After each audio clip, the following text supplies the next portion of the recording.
मायावादी और ब्रह्मवादी, अद्वैतवादी, निर्विशेषवादी, शून्यवादी, कई प्रकार के वाद हैं।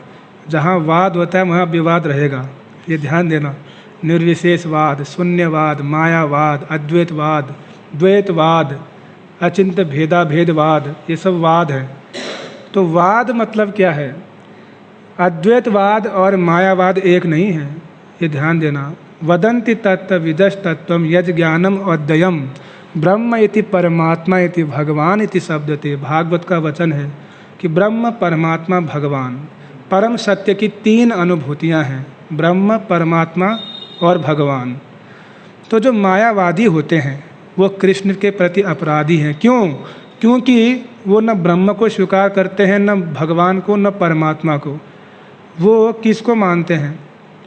वो कहने के तो ब्रह्मवादी हैं, लेकिन वास्तव में वो भगवान के जो अस्तित्व है, भगवान का जो धाम है, उनका जो स्वरूप है, दिव्य स्वरूप, उसको वो भौतिक मानते हैं, मायक मानते हैं, यानी माया से निर्मित मानते हैं।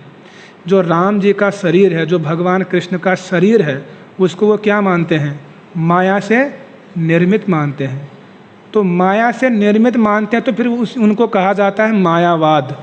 ये मायावादी हैं, यानी भगवान के धाम को, भगवान की सत्ता को, भगवान के परिकरों को, भगवान के नाम को, भगवान के रूप को जो मायिक मानते हैं, भौतिक मानते हैं, वो सब क्या हैं? मायावादी हैं। इसलिए मायावादी रे कृष्ण न अपराधी।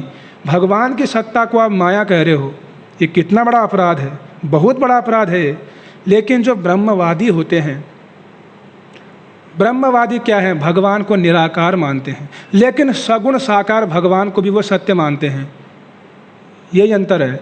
जो भगवान कृष्ण हैं, भगवान श्री राम हैं, या भगवान के जितने अवतार हैं, उनके परिकर हैं, उनका धाम है, उनका नाम है, सभी को वो नित्य मानते हैं, सम्मान करते हैं, उनकी महिमा भी गाते हैं। लेकिन जो उनकी निष्ठा होती है वो ब्रह्म के प्रति होती है, निराकार ब्रह्म के प्रति। उनको कहा जाता है ज्ञानी। क्या कहा जाता है? ज्ञानी, यानी अद्वैतवादी। यानी ज्ञानी लोग क्या हैं? वो ब्रह्म को स्वीकार करते हैं, यानी उनका लक्ष्य ब्रह्म को प्राप्त करना है। वो क्या है? ज्ञानी। वो अपराधी नहीं है, क्योंकि ब्रह्म का भी शास्त्रों में वर्णन है, क्योंकि तीन बताया ना, परम सत्य की तीन अनुभूतियाँ भागवत कहती है। तो हम ब्रह्मवादी को गलत नहीं कह रहे हैं। सेकंड क्या है? योगी, जो परमात्मा का अनुभव करते हैं। सबके जीवात्मा के हृदय में कौन रहते हैं? परमात्मा वास करते हैं। तो योगियों का लक्ष्य क्या है? परमात्मा का अनुभव करना, उनको प्राप्त करना। वो योगी हैं, यथार्थ योगी हैं। उनको भी हम गलत नहीं कह रहे हैं। और तीसरे कौन हैं? वो भक्त हैं, यानी जो भगवान को प्राप्त करते हैं, वो भगवान की अनुभूति करते हैं। वो कौन है? वो भक्त हैं। तो तीन प्रकार के साधक हैं, तीन प्रकार की अनुभूतियां हैं साधक के अनुसार। ज्ञानी, योगी, भक्त। ज्ञानी, योगी और भक्त। मायावादी अलग है। तो ज्ञानी ब्रह्म को प्राप्त करेगा, योगी परमात्मा को प्राप्त करेगा, भक्त भगवान को प्राप्त करेगा। ये अंतर है। लेकिन फिर वही शास्त्र कहते हैं कि इनमें से श्रेष्ठ कौन है? वही शास्त्र बोल रहे हैं, तेषाम ज्ञानी नित्य युक्त एक भक्तिर विशिष्यते। भगवत गीता कह रही है तेषाम ज्ञानी, यानी समस्त ज्ञानियों में कौन श्रेष्ठ है? एक भक्तिर विशिष्यते, जो मेरा भक्त बनेगा, जो ब्रह्म को भी छोड़ देगा। जैसे उद्धव जी ने छोड़ दिया ब्रह्म ज्ञान को, सुखदेव जी ने छोड़ दिया ब्रह्म ज्ञान को। वो ज्ञानी थे, वो मायावादी नहीं थे। इसलिए बाद में क्या हो गए? भक्त बन गए। हुआ कि नहीं हुआ? तो ब्रह्म ज्ञानी, परमात्मा, योगी के लिए क्या बोला भगवान ने गीता में? कौन योगी श्रेष्ठ है? योगी नाम अपि सर्वेषां मद्गतेर अंतरात्मना श्रद्धावान भजते यो माम। फिर क्या है?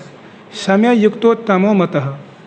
सारे योगियों में मुझे कौन सबसे प्रिय है? मद्गतेर अंतरात्मना श्रद्धावान भजते यो माम। जो श्रद्धा और भाव से मेरा भजन करता है वो योगी श्रेष्ठ है। ज्ञानी और योगी, उसमें फिर क्या हो गया? छंटनी हो गई। फिर ब्रह्म को भी छोड़ के अगर मेरे पास आएगा वो ज्ञानी श्रेष्ठ है। परमात्मा का अनुभूति छोड़कर अगर मेरे पास आएगा वो योगी श्रेष्ठ है। और फिर तीसरा कौन है? भक्त है। फिर तो जानते ही हो, मन मना भो मद भक्तो भक्त्या माम अभिजानाति अहम भक्तो पराधीनो, भगवान बोलते हैं। फिर उनके लिए फिर कहना ही क्या। तो भक्त तो फिर भगवान को प्राप्त करते ही हैं, इसमें कोई संशय नहीं है। न मैं भक्ते प्रणश्यति, मेरे भक्त का कभी नाश नहीं होता है। मैं भक्तों के अधीन हूँ, भक्ति के द्वारा मुझे जाना जाता है। बहुत सारी महिमा है भक्तों की। फिर तो ये तीन क्या है? साधक, तीन अनुभूतियाँ। तीनों में श्रेष्ठ कौन है? भक्त ही श्रेष्ठ है। यही शास्त्रों का निर्णय है। जिन शास्त्रों ने तीन साधक बताए, जिन शास्त्रों ने तीन अनुभूतियाँ बताई, वही शास्त्र क्या बोलते हैं कि भक्ति श्रेष्ठ है, भक्त श्रेष्ठ है। ठीक है ना।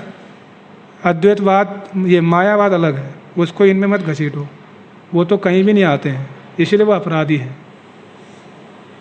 सार्वभौम भट्टाचार्य को देखो आप, वो मायावादी नहीं है, भले उनको बोल दिया जाता है, लेकिन वो अद्वैतवादी हैं, ब्रह्मवादी। उन्होंने महाप्रभु की निंदा नहीं की, उनका सम्मान किया, उनको घर में ले गए। उन्होंने महाप्रभु के अंदर वो लक्षण पहचाने। मायावादी होते तो क्या करते? निंदा करते, उनको गाली देते, ये सब ढकोसला कर रहा है। लेकिन सार्वभौम भट्टाचार्य ने क्या किया? पुरी में महाप्रभु को उठा के अपने घर ले गए कि ये कोई सामान्य व्यक्ति नहीं है। तो यही अंतर है। आ रहा समझ में? कुछ और? ठीक है। तो बहुत बहुत धन्यवाद आप लोगों का, आप लोगों ने इतने ध्यानपूर्वक सुना। हरे कृष्ण।